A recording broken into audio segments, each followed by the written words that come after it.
Hello friends, welcome back to my channel. இந்த வீடியோவில் நம்ம பிரிஞ்சால் கேப்சிகம் ஃப்ரை தான் பார்க்க போகிறோம். நம்ம சேனலில் ஃபஸ்ட் டைம் பார்க்குற வியூஸ் ப்ளீஸ் சப்ஸ்கிரைப் பண்ணி வச்சுக்கோங்க. அப்போ தான் நான் போடுற வீடியோஸ் எல்லாமே மிஸ் ஆகாமல் உடனே உங்களுக்கு நோட்டிஃபிகேஷனில் வரும். அதே மாதிரி நோட்டிஃபிகேஷனே ஆனில் வச்சுருங்க. இது சிம்பிளான ஒரு கத்திரிக்காய் ஃப்ரை தான். ஆனால் வெறும் பிரிஞ்சால் மட்டும் போடாமல் இது கூட கொஞ்சம் கேப்சிகம், கொஞ்சம் ஆனியன், அப்புறம் டொமேட்டோ ஆட் பண்ணி பண்ணியிருக்கேன். இந்த பிரிஞ்சால் ஃப்ரை பண்ணுறது ரொம்பவே ஈஸி, அதே நேரம் ரொம்பவும் டேஸ்ட்டாகவே இருக்கும். பொதுவாக எல்லாருமே தனியாக கத்திரிக்காவை மட்டும் போட்டு பண்ணியிருப்பீங்க. இன்றைக்கி கொஞ்சம் குடமிளகா ஆட் பண்ணி பண்ணுறேன். நான் இந்த ஃப்ரை பண்ணுறதுக்கு ஒரு 4 கத்திரிக்காய் எடுத்திருக்கேன். இதை நல்லா கட் பண்ணிவிட்டு வாஷ் பண்ணி எடுத்துக்கலாம். கத்திரிக்காவை கொஞ்சம் சின்னதாட்டு ஆனால் நீள வாக்கில் வெட்டியிருக்கேன்.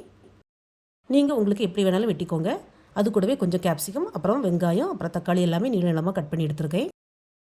கத்திரிக்காய் நீளமாக கட் பண்ணி எடுத்துருக்கறனால நான் மற்றதையும் நீளமாகவே கட் பண்ணி எடுத்துருக்கிறேன். அப்போ தான் பார்க்கறது கொஞ்சம் நல்லாயிருக்கும். நான் இந்த ஃப்ரை பண்ணுறதுக்கு நார்மல் கத்திரிக்காய் தான் எடுத்திருக்கேன். நீங்கள் இதுக்கு பதிலாக பெரிய கத்திரிக்காய் அல்லது வழுதலங்கான்னு சொல்லுவாங்கள்ல, அது கூட எடுத்துக்கலாம், டேஸ்ட்டாக இருக்கும். இப்போ கேஸ் ஸ்டவ்வில் ஒரு கடாய் வச்சு அதில் கொஞ்சமாக எண்ணெய் ஊற்றிக்கலாம். எண்ணெய் ஊற்றினதுக்கப்புறமா கடாய் அல்லது பேனை இப்படி லைட்டாக சுற்றி விட்டுக்கிடுங்க. அப்போ தான் ஆயிலும் எல்லா இடமும் ஸ்ப்ரெட் ஆகும். அப்புறமா காயும் அடி பிடிக்காது. இது என்னுடைய ஒரு சின்ன டிப்ஸ் தான். இப்போ எண்ணெய் சூடானதும் அதில் கொஞ்சமாக கடுகு போட்டுக்கலாம். கடுகு போட்டுனதும் நம்ம அதில் கட் பண்ணி வச்சுருக்கிற கத்திரிக்காவை ஆட் பண்ணிக்கலாம். கத்திரிக்காவை சேர்த்து நல்லா வதக்கி விடணும்.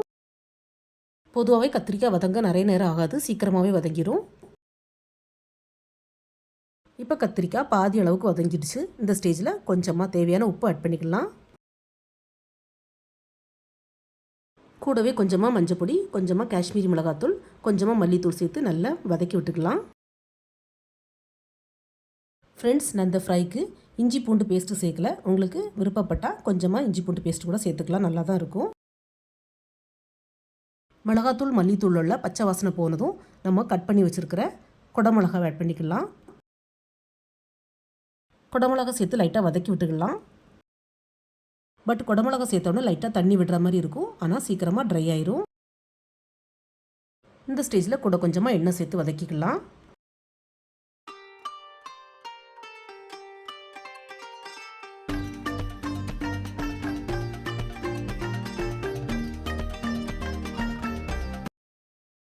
இப்போ குடமிளகா பாதி வதங்கிடுச்சு. இந்த ஸ்டேஜில் நம்ம கட் பண்ணி வச்சுருக்கிற வெங்காயத்தை ஆட் பண்ணிக்கலாம். வெங்காயத்தையும் சேர்த்து லைட்டாக வதக்கி விடணும். வெங்காயம் லைட்டாக வதங்கணும். அது கூட தக்காளி சேர்த்துக்கலாம்.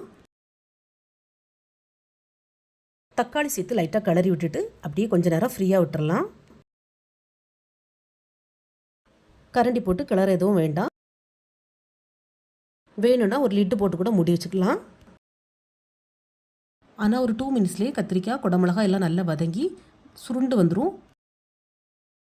அதே மாதிரி நம்ம போட்ட குவான்டிட்டியில் நேர் பாதி அளவு தான் நமக்கு கிடைக்கும். நான் ஒரு 4 கத்திரிக்காய் போட்டு தான் பண்ணியிருக்கிறேன். உங்கள் வீட்டில் கத்திரிக்காய் நல்லா பிடிக்கும். மெம்பர்ஸ் ஜாஸ்தியாக இருக்கீங்கன்னா கொஞ்சம் குவான்டிட்டி கூடுதலாக போட்டுக்கிடுங்க ஃப்ரெண்ட்ஸ். இந்த கத்திரிக்காய் ரெசிபி பண்ணுறது ரொம்பவே ஈஸி. சின்ன குழந்தைய வர பண்ணிடும். அந்த அளவுக்கு ரொம்பவே ஈஸியான ரெசிபி. இப்போ காயெல்லாம் நல்லா வதங்கி சுருண்டு வந்துடுச்சு. இந்த ஸ்டேஜில் கொஞ்சமாக கரம் மசாலா அல்லது சிக்கன் மசாலா ஆட் பண்ணிக்கலாம். பட் கரம் மசாலா அல்லது சிக்கன் மசாலா ஸ்கிப் பண்ணாமல் ஆட் பண்ணி கொடுங்க ஃப்ரெண்ட்ஸ், அப்போ தான் நல்லாயிருக்கும். அவ்வளோதான், கரம் மசாலா ஆட் பண்ணி 2 பரட்டி விட்டுட்டு கேஸ் ஆஃப் பண்ணிட வேண்டியதான். இந்த பிரிஞ்சால் கேப்சிகம் ஃப்ரை சாம்பார் சாதம், தயிர் சாதத்துக்கு மட்டும் இல்லை, எல்லா வெரைட்டி ரைஸுக்கும் நல்லாயிருக்கும். நீங்களும் மறக்காமல் ட்ரை பண்ணி பாருங்கள் ஃப்ரெண்ட்ஸ். இந்த பிரிஞ்சால் ஃப்ரை உங்களுக்கு எப்படி வந்தது, பிடிச்சிருந்தான்னு கமெண்ட் பண்ண மறந்துடாதீங்க. இந்த வீடியோ பிடிச்சிருந்தா நம்ம சேனலை லைக், ஷேர் அண்ட் சப்ஸ்கிரைப் பண்ணுங்கள். தேங்க்ஸ் ஃபார் வாட்சிங். See you soon in the next video. Bye.